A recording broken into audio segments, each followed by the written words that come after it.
सभी को जय मसीह की। परमेश्वर आप सबको आशीष दे मेरे प्यारे भाई बहनों। हमारे चैनल में आप सबका स्वागत है मेरे मसीह भाई बहनों और यूट्यूब फैमिली वालों। कैसे हैं आप लोग? उम्मीद करती हूँ कि आप लोग बहुत ही अच्छे होंगे। आप लोगों पर परमेश्वर की बहुत बड़ी अनुग्रह हो और परमेश्वर आप सबको आशीषित करें, ब्लेस करें। और मेरे मसीह भाई बहनों को परमेश्वर 30 गुना 60 गुना 100 गुना आशीष दें यीशु मसीह के नाम में, आमीन। तो मेरे प्यारे भाई बहनों, मेरे चैनल में आप सबका स्वागत है और यीशु मसीह के वचन में भी आप सबका स्वागत है। तो मेरे प्यारे भाई बहनों, आज मैं बात करने वाली हूँ, जो मैसेज मैं आप लोगों तक देना चाहती हूँ वो मैसेज है प्रोफेट बजिंदर सिंह को लेके। सो आप लोग मेरी वीडियो में बने रहिएगा पूरा एंड तक। आप लोग जो मिस कर देते हैं तो आप लोग पूरी जानकारी को पाते नहीं हैं, इसलिए आप लोग मिस बिल्कुल भी मत करिए। आप लोग पूरी वीडियो को देखा करिए, तभी आप लोग को समझ में आएगा कि क्या सही क्या गलत है, ठीक है। दूसरी बात, अगर आप लोग चैनल पे नए हैं तो चैनल को सब्सक्राइब करें और बेल आइकन की घंटी को बजाना बिल्कुल भी ना भूलें, ताकि प्रोफेट बजिंदर सिंह के बारे में कोई भी नया अपडेट आए तो आप लोगों के पास वीडियो नोटिफिकेशन वीडियो की पहुंचे और आप लोग देख सकें, ठीक है। तो आप लोग नए हैं तो बिल्कुल भी चैनल को मिस मत करना, चैनल को सब्सक्राइब करना, बेल आइकन की घंटी को बजाना और लाइक करना, शेयर करना, ठीक है। तो मेरे प्यारे भाई बहनों, आज मैं बात करती हूँ प्रोफेट बजिंदर सिंह को लेके, जो बहुत ही बड़ी जो है जानकारी है, बहुत ही बड़ी खबर है। तो आज मैं प्रोफेट बजिंदर सिंह को लेके बहुत बड़ी खबर बताऊंगी आप सबको। तो आप लोग बिल्कुल भी वीडियो को मिस मत करिएगा, वीडियो को भगाइएगा मत, क्योंकि आप लोग भगा देते हैं तो ही समझ में नहीं पाते हैं, ठीक है। तो आप लोग वीडियो को भगाना मत, पूरा वीडियो पूरा देखिएगा। और आज मैं प्रोफेट बजिंदर सिंह के बारे में जो जानकारी देना चाहती हूँ वो आप लोग ध्यान से सुनिएगा, ठीक है। तो आज जो मैं जो है खबर है जो प्रोफेट बजिंदर सिंह को लेके है, बहुत ही बड़ी खबर है। तो आप लोग वीडियो को पूरी देखना। उससे पहले मैं बात कर लेती हूँ, जो परमेश्वर ने आज हमें वचन दिया है मैं आप सबके साथ साझा करना चाहती हूँ, ठीक है। तो मेरे प्यारे भाई बहनों, मसीह भाई बहनों, मैं खास करके मसीह भाई बहनों के लिए ये वचन जो परमेश्वर ने हमें दिया है। और मैं किसी के लिए मैं किसी अन्य जाति के लिए नहीं, ये वचन मैं सिर्फ मसीह लोगों के लिए पढ़ रही हूँ। तो मसीह भाई बहनों, आप लोगों के लिए मैं वचन पढ़ने जा रही हूँ, जो वचन आज हमें परमेश्वर ने दिया है। सो आप लोग मेरे वीडियो में बने रहिए। वचन है भजन संहिता 125 के 1 आयत में, जो यहोवा पर भरोसा रखते हैं वह सीमोन पर्वत के समान है, जो टलता नहीं वरन सदा बना रहता है। तो आप मेरे प्यारे भाई बहनों, इस वचन के माध्यम से आप लोग तो समझ ही गए होंगे। भजन संहिता 125 के 1 आयत में परमेश्वर क्या कहता है? जो यहोवा पर भरोसा रखते हैं वह सीहोन पर्वत के समान है, जो टलता नहीं वरन सदा बना रहता है। जिस प्रकार पर्वत नहीं टल सकता कभी, उसी प्रकार एक विश्वासी का साम्राज्य हमेशा खड़ा और डटा रहेगा। वो कभी एक विश्वासी को कोई गिरा नहीं सकता है। समझ रहे हैं? परमेश्वर कहता है कि तेरे निकट 1000 तेरी दाहिनी ओर 10,000 गिरेंगे, परंतु वो तेरे पास ना आएगा, क्योंकि तू अपनी आंखों से दृष्टि करेगा और दुष्टों के अंत को देखेगा। तो मेरे प्यारे भाई बहनों, आप लोग तो समझ ही गए होंगे। दूसरा वचन है भजन संहिता 125 के 2 आयत में, जिस प्रकार यरूशलेम के चारों ओर पहाड़ है, उसी प्रकार यहोवा अपनी प्रजा के चारों ओर अब से लेकर सर्वदा तक बना रहेगा, आमीन। उसी प्रकार यहोवा अपनी प्रजा के चारों ओर अब से लेकर सर्वदा तक बना रहेगा, आमीन। तो मेरे प्यारे भाई बहनों, देखो परमेश्वर ने इस वचन के द्वारा साफ साफ कहा है, जिस प्रकार यरूशलेम के चारों ओर पहाड़ है, उसी प्रकार यहोवा अपनी प्रजा के चारों ओर अब से लेकर सर्वदा तक बना रहेगा, आमीन। यानी जिस प्रकार यरूशलेम, जहाँ परमेश्वर पैदा हुआ था, उस यरूशलेम के चारों ओर पहाड़ है। आप लोगों ने तो कभी इजराइल अगर गए हैं तो आप लोगों को पता होगा कि यरूशलेम इजराइल के चारों तरफ पहाड़ी पहाड़ है, बीचा में इजराइल है, यरूशलेम है। तो उसी प्रकार परमेश्वर ने उदाहरण दिया है कि जिस प्रकार यरूशलेम के चारों ओर पहाड़ है, उसी प्रकार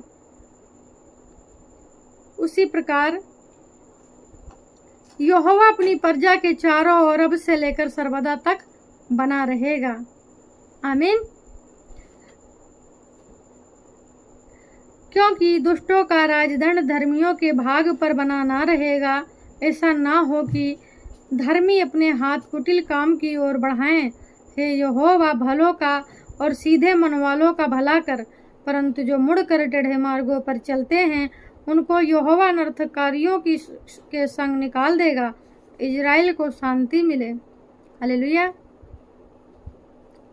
दूसरा वचन है मेरे प्यारे भाई बहनों, भजन संहिता 126 की 1 आयत में, जब यहोवा सिय्योन से लौटने वालों को लौटा ले आया, तब हम स्वप्न देखने वाले से हो गए।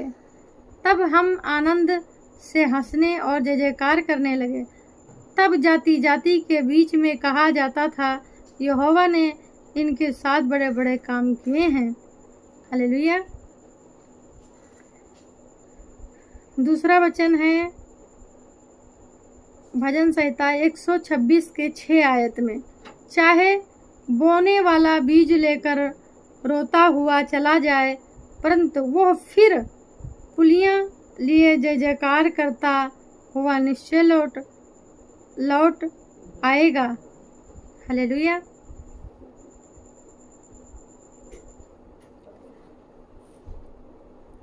दूसरा वचन है भजन संहिता 127 के 1 आयत में, यदि घर को यहोवा न बनाए तो उसके बनाने वालों का परिश्रम व्यर्थ हो। अब इस वचन के माध्यम से आप लोग समझ रहे हैं, परमेश्वर अगर घर ना बनाए तो बनाने वालों का जो बनाना होता है, जो मेहनत होती है, वो व्यर्थ है। समझ रहे हैं आप लोग? तो परमेश्वर इस वचन के माध्यम से कहना चाहता है, भजन संहिता 127 के 1 आयत में लिखा है कि यदि घर को यहोवा ना बनाए तो उसके बनाने वालों का परिश्रम व्यर्थ होगा। सच है, जिस चीज पर यहोवा आशीष नहीं देगा वो चीज व्यर्थ है, वो किसी काम की नहीं है। लेकिन अगर जो चीज यहोवा देता है उसमें न काई लगती है न कीड़े लगते हैं। हालेलुया। दूसरा वचन है, यदि नगर की रक्षा यहोवा न करे तो रखवाले का जागना व्यर्थ ही होगा। हालेलुया। तुम तो सवेरे उठते और देर करके विश्राम करते और दुख भरी रोटी खाते हो, यह सब तुम्हारे लिए व्यर्थ ही है, क्योंकि वो अपने प्रियों को यूं ही नींद प्रदान करता है। देखो, लड़के यहोवा के दिए हुए भाग हैं, गर्भ का फल उसकी ओर से प्रतिफल है। जैसे वीर के हाथ में तीर, वैसे ही जवानों के लड़के होते हैं। क्या ही धन्य है वो पुरुष जिसने अपने तर्कश को उनसे भर लिया हो। वो फाटक के पास शत्रुओं से बातें करते संचोक ना करेगा। हालेलुया। परमेश्वर आप सबको आशीष दे मेरे प्यारे भाई बहनों। इस वचन के द्वारा परमेश्वर आप सबको ब्लेस करें, आशीषित करें यीशु मसीह के नाम में। आमीन। तो आप लोग ये समझ ही गए होंगे कि यहोवा जिस घर को ना बनाए वो बनाने वाला भी व्यर्थ है, उसका काम भी व्यर्थ है। ठीक है। और जो यहोवा जिस चीज पर आशीष देता है उसे कौन श्रापित कर सकता है, ये आप लोग भली भांति जानते हैं, है ना। तो मेरे प्यारे भाई बहनों, इस वचन के माध्यम से परमेश्वर आप सबको आशीष दे, परमेश्वर आप सबको ब्लेस करे, आशीषित करे। तो मैं बात करने वाली हूँ, अब जो बात करने वाली हूँ मैं वो है प्रॉफेट बजिंदर सिंह को लेके। तो प्रॉफेट बजिंदर सिंह को लेके मेरे प्यारे भाई बहनों बहुत बड़ी खबर आ रही है कि उनका चर्च बंद हो रहा है, उनके चर्च पे तो ताला लग रहा है और उनकी चर्च अब बंद हो जाएगी, उनके चर्च पे ताला लग जाएगा। क्योंकि कोई सरदार है जो कहता है कि भाई प्रॉफेट बजिंदर सिंह ने तो हमारी ज़मीन को ज़बरदस्ती कब्जा कर लिया है और उसने मीडिया लोगों को बुलवा के बहुत सारे बातें जो है चर्च के सामने, जो है प्रॉफेट बजिंदर सिंह के चर्च के सामने बहुत सारी बातें उसने बनाई, मीडिया के सामने बहुत सारी अफवाहें फैलाया कि उसने तो ज़बरदस्ती मेरे खेत को हड़प कर लिया है सरदार ने। ठीक है। तो हमारा कहने का मतलब ये है कि जो ये सरदार है जिसकी ज़मीन है, जो आरोप लगा रहा है प्रॉफिट बजिंदर सिंह के ऊपर, इसने मेरी ज़मीन को हड़प कर लिया है, तो हम ये कह रहे हैं कि ये सरदार तब कहाँ रहा जब प्रॉफिट बजिंदर सिंह जेल नहीं गए थे, जब वो चंडीगढ़ में थे, जब वो कलेसिया में थे, अपने घर में थे, तब वो सरदार क्यों नहीं आया था प्रॉफिट बजिंदर सिंह के पास कि हमारी ज़मीन को कब्जा कर लिया है और हमारी ज़मीन वापस करो हैं। अब वो जब जेल में है तो ये सरदार कह रहा है कि प्रॉफिट बजिंदर सिंह ने मेरी ज़मीन को कब्जा कर लिया है और ऐसा वैसा दुनियादारी लफड़ा फलांगा कह रहा है वो मीडिया के सामने है। तो ये सब सोची समझी एक साजिश है, एक चाल है, ठीक है। प्रॉफिट जी जब यहाँ पे थी तो कोई बवाला नहीं था, कोई ज़मीन, देखिए प्रॉफिट बजिंदर सिंह ने जिस चर्च को जहाँ पे बनाया है वो खुद के पैसों से खरीद के बनाया है, ना कि किसी का ज़मीन हड़पा है, उन्होंने किसी का ज़मीन नहीं हड़पा है। ये सब साजिश है, ये सब अफवाह है, क्योंकि ये सब को फंसाने की और चर्च को बंद करवाने की ये सब चाल है लोगों की, ठीक है, विरोधियों की। बट मैं आप लोगों को बताना चाहती हूँ कि ये चाल उनकी कभी भी कामयाब नहीं होगी, क्योंकि प्रॉफिट बजिंदर सिंह का चर्च जो है वो परमेश्वर यहोवा की ओर से कलेसिया है और उसे कोई बंद नहीं कर सकता, चाहे वो कितना भी ताकत क्यों ना लगा ले, ठीक है। प्रॉफिट बजिंदर सिंह का चर्च कभी बंद नहीं हो सकता। और ये बात बिल्कुल झूठ है कि प्रॉफिट बजिंदर सिंह ने किसी का ज़मीन हड़पा है, बिल्कुल गलत है। उन्होंने अपने खुद के पैसे से जो चर्च जहाँ पे वो कलेसिया को लगाते हैं वो खुद के पैसे से प्रॉफिट बजिंदर सिंह ने उस ज़मीन को ख़रीदा था, ना कि वो किसी की ज़मीन को हड़पा है। एक सच्चा इंसान, एक परमेश्वर का भय मानने वाला पर इंसान किसी का ज़मीन कैसे हड़प सकता है? आप मसीह लोगों को मैं बताना चाहती हूँ कि एक विश्वासी किसी के साथ गलत कैसे कर सकता है, ये बताइए आप लोग। तो ये बिल्कुल खबर झूठी है। प्रॉफिट बजिंदर सिंह का चर्च बिल्कुल चल रहा है और सभी लोग आ जा रहे हैं। ऐसा नहीं है कि प्रॉफिट बजिंदर सिंह जेल में है तो उनका चर्च बंद हो गया है, बिल्कुल भी नहीं। उनका चर्च चल रहा है और पहले से भी लोग ज़्यादा आ रहे हैं चर्च के अंदर और प्रार्थनाएं हो रही हर संडे, हर वीरवार। तो आप लोग बिल्कुल भी अफवाह में मत फैलें, आप लोग बिल्कुल भी अफवाह में ना जाएं। आप लोग बराबर संडे और वीरवार को प्रॉफिट बजिंदर सिंह मिनिस्ट्री में पहुंचे, न्यू चंडीगढ़। और आप लोग बिल्कुल भी फर्जी अफवाहों में, झूठे अफवाहों में ना पड़ें कि प्रॉफिट बजिंदर सिंह की चर्च में ताला लग गया, उनकी चर्च बंद हो गई। ये सब बिल्कुल झूठ है, ये सब फेक है। आप लोग हर संडे, हर वीरवार प्रॉफिट बजिंदर सिंह मिनिस्ट्री जाएं और अपने लिए प्रार्थना करवाएं। वहाँ पे परमेश्वर की प्रेजेंस है, आशीष है और परमेश्वर हमेशा उसके दूत वहाँ पर काम करते हैं और वो कलेसिया किसी मनुष्य की नहीं, वो यहोवा की ओर से है।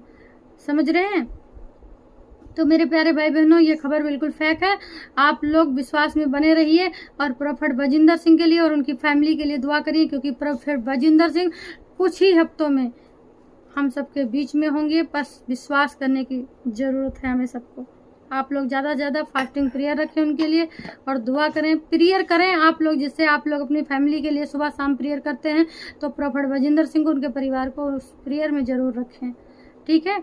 मेरे प्यारे भाई, जो प्रॉफिट बजिंदर सिंह से प्रेम करते हैं, मैं उनसे बोल रही हूँ, मैं ना कि मैं उनके विरोधियों से, ठीक है। हम उन लोगों के लिए बोल रहे हैं जो प्रॉफिट बजिंदर सिंह से प्यार करते हैं, उन लोगों के लिए खबर है, ठीक है। तो आप लोग फास्ट अपने प्रेयर में प्रॉफिट बजिंदर सिंह को प्रेयर में ज़रूर रखें और उनके लिए दुआ करें, प्रार्थना करें, ठीक है मेरे प्यारे भाई बहनों। फर्जी अफवाह में बिल्कुल ना मतलब भागें, क्योंकि लोगों का काम क्या है कि बात को बतंगड़ बनाना और इतनी सी बात को इतना बड़ा बनाना, ये उनका काम है। समझ रहे हैं? आजकल यूट्यूब पे बहुत ज़्यादा फेक न्यूज़ चल रही हैं, बहुत उल्टा सीधा लोग बनाते रहते हैं, ये वो प्रॉफिट जी ये, प्रॉफिट जी वो।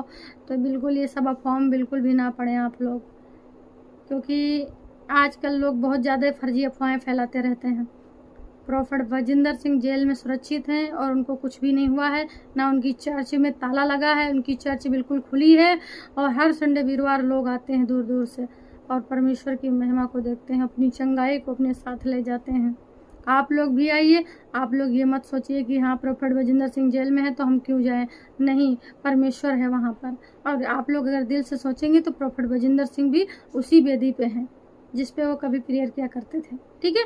तो आप लोग ज़रूर से ज़रूर चर्च आइए और आना बिल्कुल भी मत भूलिए और अफवाहों से दूर रहिए और परमेश्वर आप सबको आशीष दे, परमेश्वर आप सबको ब्लेस करे, संभाल के रखे। सबको जय मसीह की।